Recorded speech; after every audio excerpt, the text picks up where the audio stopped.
Hello YouTube, welcome to part 2 of the draft video. Um, excuse me.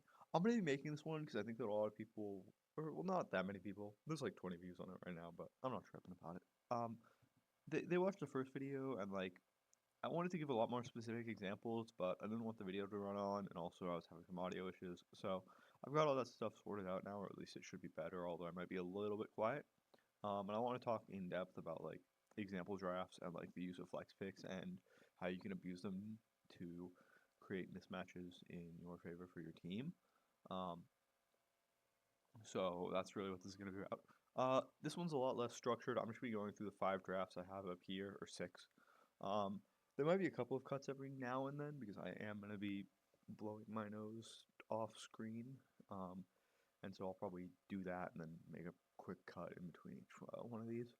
But starting off, so we're gonna start off with a couple of things that I'm basically stating as facts for the sake of this exercise, right? Number one, I am basically excluding any bans from the conversation. This obviously limits the inherent complexity in regards to how these things will operate, but I hope that I'm gonna show off enough that'll show that like even if like a couple of these mods were banned, there are alternatives that can be used in regards to a lot of these things that do similar things, maybe not exactly the same thing, but not enough to actually throw off the entire strategy. And if it is banned out, you can pivot back towards something that's a little more traditional standard type thing. Um, so all of the bans for all of these you'll see are going to just be like speedsters or random attackers or whatever that I'm not going to use in this example. So from there, uh, the draft we're going to be focusing on is Red Sides, because their draft has this combination, which is what I'm really going to be focusing on in regards to how it can play and how it can abuse the abilities that each of Venusaur and Inteleon have. Um, and then I'll do similar things with this one as well, where we're going to talk about, Arma Venusaur versus like Vena Inteleon and how that can operate slightly different while making the same idea, right? So over here, they're going to be one Mew, right? We talk about like a Mon that can do a little bit of everything, especially with XP share in the meta right now. On it, normal stuff, right? Oh, also, just in case this isn't clear, I'm not focusing super hard on the meta stuff right now. I'm focusing more on how you can innovate and like create ideas.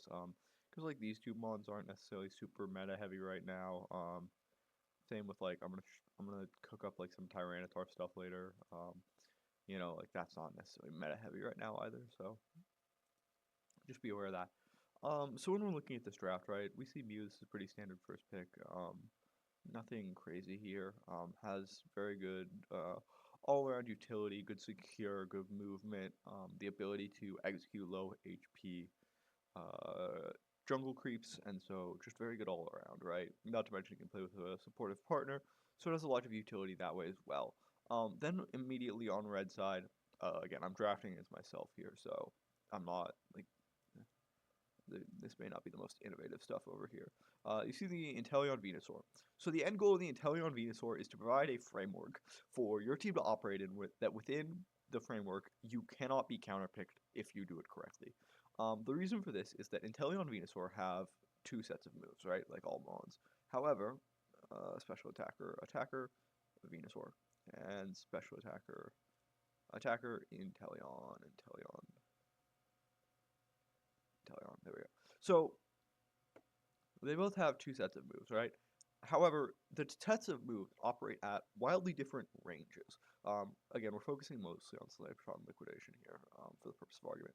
But you can see it relatively clearly here in this example, right? They have Snipe Shot from here to here. And then they have, or Liquidation from there to there. And then they have Snipe Shot from there to there. Um, Even on screen, I think it should be relatively obvious that, like, the distance between those two abilities is very large, and the abilities that you have, like, you can do a lot of different things.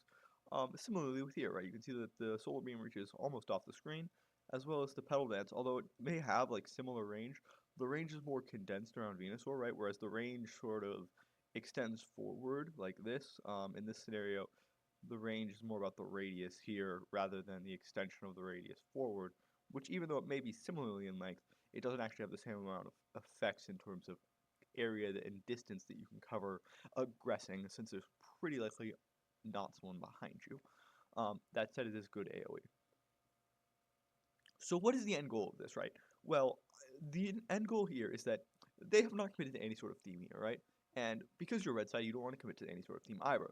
However, what you do here is you lock yourself into either some sort of a poke comp or a front to back comp with Inteleon and Venusaur, right?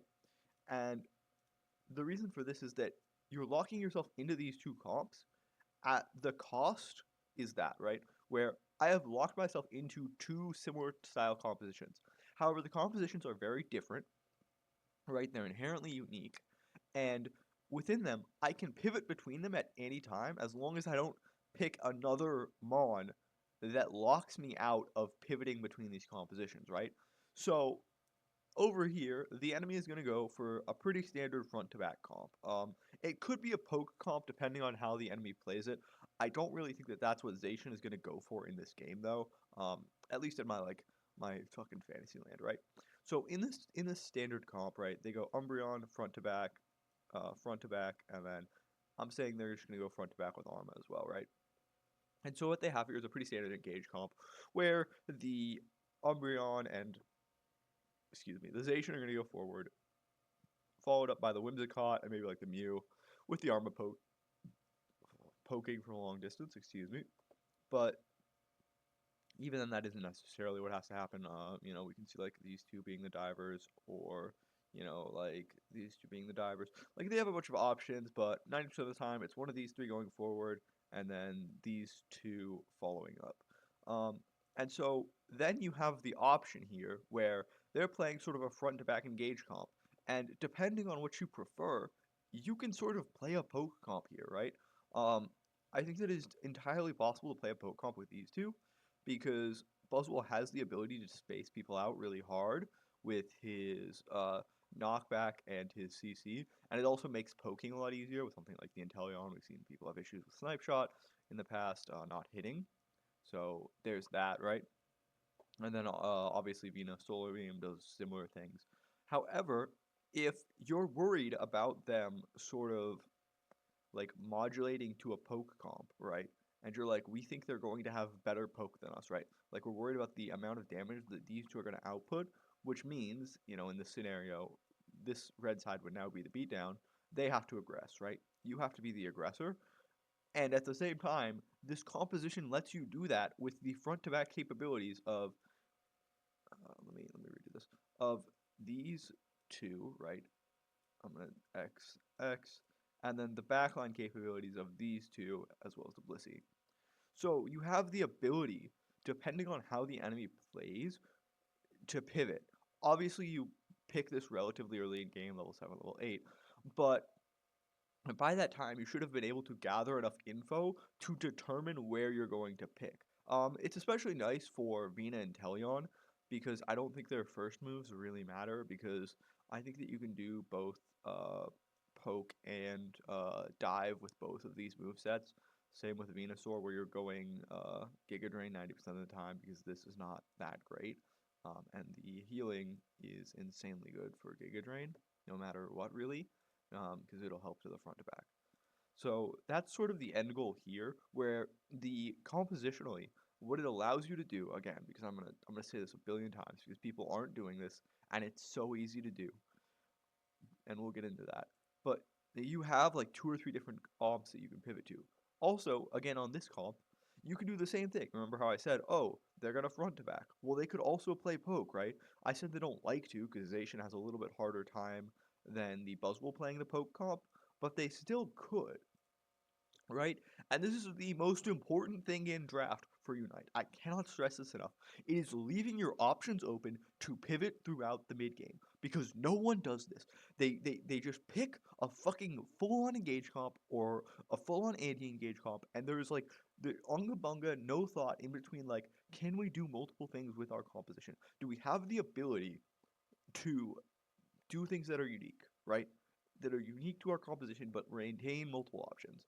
Again, now, to be clear on the deficits of this issue, number one, it takes a lot of getting used to. Right? If you're like, you have to be very clear and on the same page between like who's pivoting to what? Are we pivoting at all? Are we determining whether we're playing poke or engage before the game, or are we doing it mid-game, right? What if the enemy, like, what if we determine that we're going to play poke before the game, but the enemy makes adjustments in the mid game, and one of us has already picked our move, but the other one hasn't? Do we stay on the poke, or do we try to front to back with a poke engage?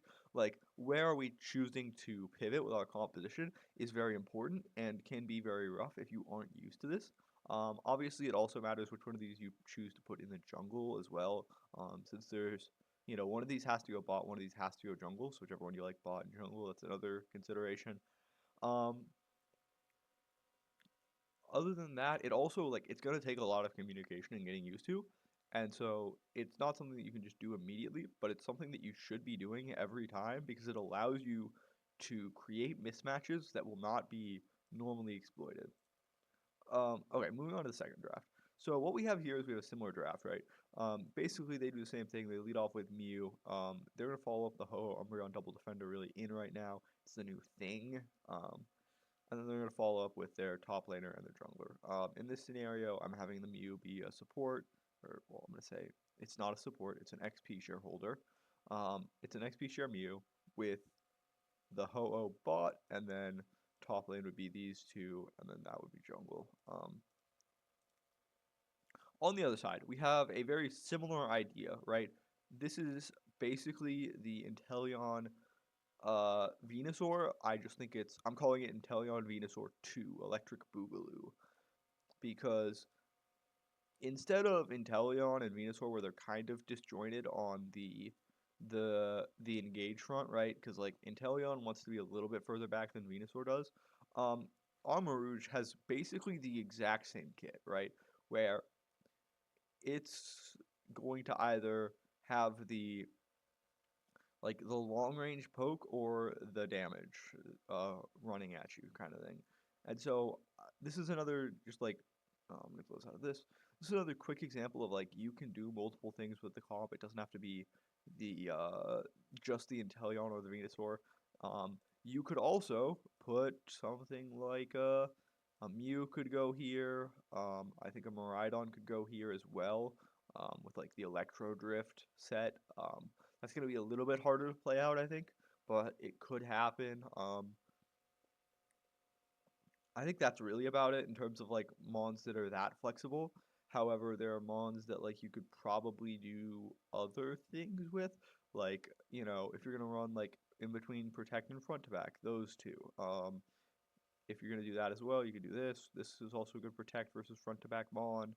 Um, Pikachu falls into that range, so does Inteleon. Like, the idea here is that between the comps that I established in my head, there is a lot of differences and maneuverability and interoperability between the compositions, and that allows you to do different and unique things, even if you don't necessarily have just the straight up one for one draft that you love.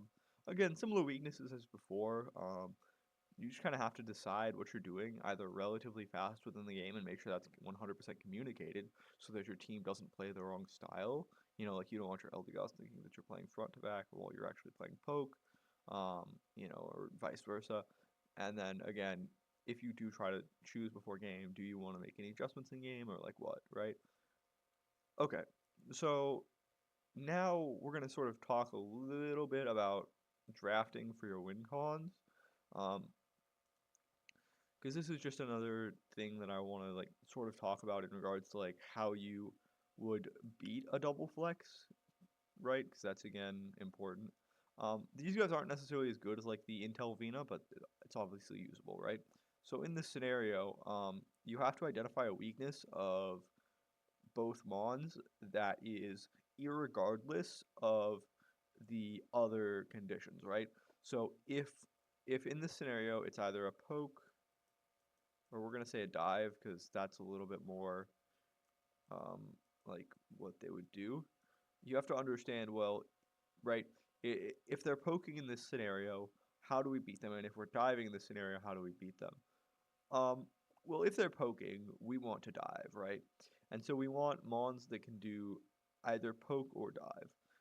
If they're diving, we want to have either a way to stop the dive before it happens or a way to repulse the dive very easily, right? And so we need to be able to draft a team composition. This can be any team composition, to be clear. It could be a poke team composition. It could be a dive team composition. It could be like an engage front to back team composition, or it could be a protect comp, right? This isn't limited to like, oh, one comp beats another type of thing. This is the way we draft our mons has to be able to beat this, right? Not that you necessarily need to do this compositionally wise, but you just need individual mons, which I'll get into, right? And so you're looking at this, and then how do you answer this, right? So you've already picked the Mew. You're going to pick the Umbreon here. The Umbreon here is very good because it can answer the dive, right? Um, and it can do some dive as well. It isn't necessarily a do-all answer, right? Which means that we're still going to need other mons to stack on top of this, but it is an answer. Okay, well, then we're going to pick Metagross. The reason we're picking Metagross is because Metagross can help answer the dive before it starts with its ult, right? And the ability to lock people into places with like the Jarvan ult that he has basically, he can then stop things like the Armarouge or the Miraidon from getting out. Miraidon specifically doesn't have stacked Electro Drift. Or if it goes poke, it doesn't have any mobility, right? And you can force them to use their flash, which will make diving a lot harder, or if they're poking, makes them a lot more vulnerable to like a re-engage. And so that's what that's doing, right? That said, at this point, we're sort of committed to a dive composition. So we need to make sure that we're picking dive mons that can also help us, just like continue to dive and that also synergize with what we've already picked and also don't open us up to any weaknesses, right? And so this is where it gets really hard because you're doing this on the fly and you're doing all these calculations, right? And so this is also why I recommend like doing practice drafts in your head every now and then or like against somebody on your team because then you'll get like more experience just doing this sort of stuff on the fly. So now we see, okay, they pick Blaziken, they pick Blissey. Okay, so they've picked their support and they've picked their top laner. Their top laner is probably going to be beating ours early game. Um, so we want to make sure that we have a very strong jungler um, that can do a lot of damage to an enclosed space, right? Because we want it to be able to play off the CC that we already have established for it. Even Mew has some, but not a whole lot, right? But we have a really CC heavy team comp that can, prevent dive or stop any dives that happen. And we also want them to be able to, do a lot of damage. So we're going to pick Meowscarada. The idea for this is if they're playing a poke team composition, right? We're going to pick Meowscarada and Eldegoss. Eldegoss is pretty simple. It basically functions as like another Umbreon where like it has good tools to stop both a poke comp and a dive comp. A poke comp obviously with the Pollen Puff AoE healing, which is very good against poke comp because it doesn't actually let it get a lot of that chunk damage that it wants. And then obviously the defensive shielding stopping any sort of dive comp, either with the knockup shielding or with the shielding that converts to healing. So from here, Meowscarada. Um, Meowscarada is good with Umbreon in this scenario because the Umbreon can go Mean Look. The Mean Look is good against both the dive composition and the poke composition because we can lock somebody down and we can try to isolate them, right? So that means that the dive composition can't retreat and kite us out like they normally would like to. And it also means that if we try to dive onto the dive composition, right, they can't retreat. But also, if they're diving onto us, we can stop any sort of, uh, you know, like heavy engages from getting past us for at least one Mon, and that's all that really matters, right? Because you can stop one or two Mons, you can disjoint the dive, and then once it's disjointed, it's really hard to play out. From there, we have the the Meowscarada, right? So when the Meowscarada plays with the Umbreon, it gets a lot of value out of the Mean Look, right? The ability to make sure that you hit your Flower Trick on a target, plus the ability to reset. Um, Similarly with the Metagross, it gets a lot of value out of the ult there. And so it has the ability to play well with the rest of the team. It also is sort of the final component of the dive comp that actually does damage. Um, Metagross is not necessarily a heavy damage dealer, it doesn't have bad damage, but it's not insane damage. But Meowscarada with his ultimate in this enclosed space is able to do a lot of damage and just control a lot of space. You just physical attacker, speedster. So we're talking about specifically, right, Flower Trick with the ability to do a lot of damage, plus the reset. And then also, Floral Flourish, which is really the end all be all here. Um, that's really all there is to this one. But again, the important part is how you recognize like what they can do, what options they have, and then responding to those options in kind, with what I believe is a good response over here, or at least an acceptable one. It's not awful. It's not like I think that there maybe are better options that you might like to do. Like I think you could probably swap this out if you're like talking about this meta specifically. This could be like a Dodrio, could maybe be a Zoroark if you wanted to go comfy here instead on 5. I just go Meowscarada here because I like it a little bit better. I also think that maybe the Metagross isn't the best answer. I think that there are other things, Buzzwole we're talking earlier, even like a Garchomp or a Gyarados have, I think, fine options. I just don't like putting them up against the Blaziken. Maybe the Buzzwole is fine, but yeah, I think you could bind a Buzzwole here. It's definitely a little bit risky to blind the Metagross. Um, in hindsight, I kind of just crunch these drafts out. They're gonna go Blastoise here at the end because it does both. Like it has a poke mode and it has an engage mode. So I think overall this draft is playable, right? Versus like what we saw earlier, where I don't necessarily think it's the easiest counter. I think these are probably slightly better counters rather than just drafting straight up like standard engage. Okay, next up. Okay, now we get into some coked up shit. So what you have here is you have a Buzzwole first pick. Uh, Now, if you've listened to any of my draft guides, you would know that I think this is very stupid because the Buzzwole is a relatively one-dimensional mon. It's not necessarily insanely OP, which means that it does not fit my established conditions for Blue 1, which is either be a relatively flexible mon or be insanely OP. And so, herein lies the trick. This Buzzwole is support, or it can be support.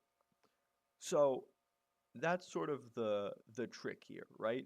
Which is that this Buzzwole has the ability to do different things in this draft depending on what you actually want it to do, and then we'll get to this in a minute. So how this would play out, right? In my ideal world, right, this is the first pick. They see this, they respond with what they believe is their top laner as well. We're going to get to red side POV here as well, but this is blue side POV only, right? They respond with top laner, and then jungler, right? And so over here, you're going to go top laner because we're flexing this guy's support, ADC, because you don't want to reveal jungle because the jungle's on 5. They're going to go ADC, and then the support, counter with jungle. So the end goal here is this would be a support Buzzwole, this would be a top Sarina. Actually, this would be going bot, and then this. Actually, we're gonna switch this up a little bit. I would rather have this go top then. This would be going bot. This would be going support, and this would be going jungle. So this would be one of the end goals. The other mode that you can do, right, is you can go top, bot, support, jungle, where you have, right, flexibility, but the enemy doesn't know you have flexibility. And this is the trick here, right? Which is you show something that appears one-dimensional, but actually isn't. And that allows you to create a false vision about what is actually happening. Because the enemy, when they see this, is insanely confused and they won't have any time to respond. Because they're going to be like, one of these two doesn't make sense, right? Because you don't want to have two top laners. But even then, they could be like, oh, well, it's support.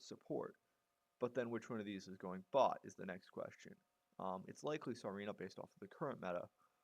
But again, that's where their mind immediately sort of jerks to but you're feeding them false information by saying this guy's actually going to be a supportive tank type Pokemon with like the ability to do damage or some slight damage, but hold up, where is Buzzwole? So, right, we're talking going towards something like Smackdown, giving yourself a lot of CC. You could also do Lunge as well, right? Because you have decreased attack, and then having the Leech Life to be able to basically be a Drain Tank. So that's similar. You could also go Superpower. Like Buzzwole, I think has a great support build because you can go Superpower to like grab people and yank them out of somewhere, or Leech Life to get HP and be like a Drain Tank, like a sort of like a Slowbro basically, with the attack reduction of Lunge, allowing you to be a little bit more tanky than you actually are. Um, but that's sort of the end goal of this team composition, right? Where it's feeding the enemy false information based off of a false premise that you establish early. This works especially well if, say, this is game 2 or like 3 or even further of a series, right? And if you have played Buzzwole in the top slot multiple times, you now have this as a trap card where it activates and then suddenly it's a support and the enemy will have no idea about this. So that's blue side, which is, again, a little coked up. I didn't even talk about the Ceruledge jungle, which is, I think, a little bit weird. I think it could be any ADC. I just want to put Ceruledge there because I want to give Ceruledge jungle the shout because people should be looking at it. But on the other hand, you have red side. And red side is somehow even more coked up. So the end goal of red side is this is your support. Because what Mewtwo, let's go Meowscarada, click, let me scroll up here. All-arounder, physical attacker. There are no special attack all-arounders. Interesting. Didn't notice that. So what Mewtwo is going to do here is, excuse me, Mewtwo has the ability to basically grab people, right? Pulls the enemy towards itself. And to be clear, this range isn't necessarily small. It's not necessarily large. I'd say it's about, like, mediocre.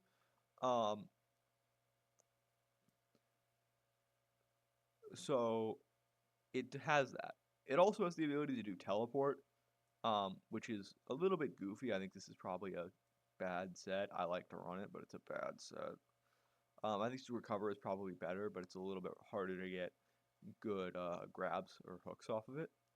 But basically what you're doing is you're playing Nautilus. You use your shield and then you try to hook somebody into your team. So what they're playing here is a very fucked up version of a pick comp.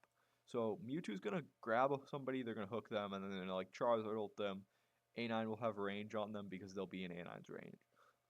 This operates off a similar principle like I mentioned earlier, which is you do double flex here, right? Where you threaten the ability. It's not a real threat. It's a very, very fake threat. But you threaten the ability to flex the Charizard and the Mewtwo around a little bit, right? Maybe like putting the Mewtwo top or Mewtwo jungle. Again, I don't think it's necessarily a very real threat to put the Mewtwo jungle. I think that that's more fake news than anything, but I think it's something to consider if you're the enemy to be like, okay, I don't understand what's going on here. And then you have the Charizard, right? And so what you have actually done is you committed to a theme really hard, right? Like you're committing to a super hard pick comp where you're gonna try to do a front to back and get a pick on the frontliner using the Mewtwo hook to then transition that into a lot of damage from these two, or well, these three more specifically, right? But it's hard to notice that when you're looking at this because what you're seeing if you're blue side doesn't make a whole lot of sense, right? Like you're like, why are they picking Mewtwo and Charizard? It doesn't make sense. And so that's what you're doing here when you're doing this, trying to create like a vision that is not real or create confusion, right? While this one sort of like tries to feed you false information based on information that's known, this one is trying to create a fake vision of you not having information or like not they don't know something very critical and they don't, that the Mewtwo is going support.